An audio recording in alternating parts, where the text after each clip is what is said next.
Où étaient les Néphilim après le déluge? Genèse 6,4 dit: «Il y avait des géants, des Néphilim sur la terre à cette époque-là». Ce fut aussi le cas après que il semble que les démons ont reproduit leur péché quelque temps après le déluge. Cela s'est cependant probablement produit à moins grande échelle qu'avant le déluge.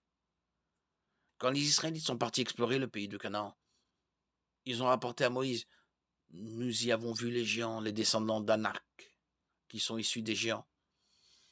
À nos yeux et aux leurs, nous étions comme des sauterelles», Nombre 13,3. Ce passage ne dit pas qu'il s'agissait réellement de Néphilim, mais que les espions l'ont pensé. En voyant la grande taille des habitants de Canaan, les Anakim, les géants en hébreu, ils ont probablement pris peur et cru qu'il s'agissait de Néphilim. Il est possible aussi qu'après le déluge, les démons se soient à nouveau unis à des femmes humaines et engendré d'autres Néphilim. Quoi qu'il en soit, ces Anakim, ces géants, ont été détruits par les Israélites lors de l'invasion de Canaan, en Josué 11, 21, 22. Puis plus tard, dans l'histoire, Deutéronome 3, 11, 1 Samuel 17. Qu'est-ce qui empêche les démons d'engendrer d'autres Néphilim aujourd'hui?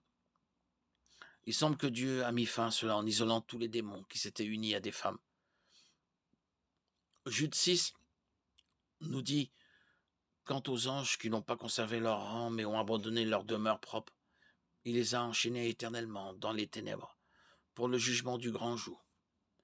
Il est évident que tous les démons ne sont pas enchaînés aujourd'hui. Il doit s'agir d'un groupe de démons qui a commis d'autres péchés graves après leur chute originelle. Ce sont probablement les démons qui s'étaient unis à des femmes qui sont enchaînés éternellement afin d'en empêcher d'autres de commettre un tel acte.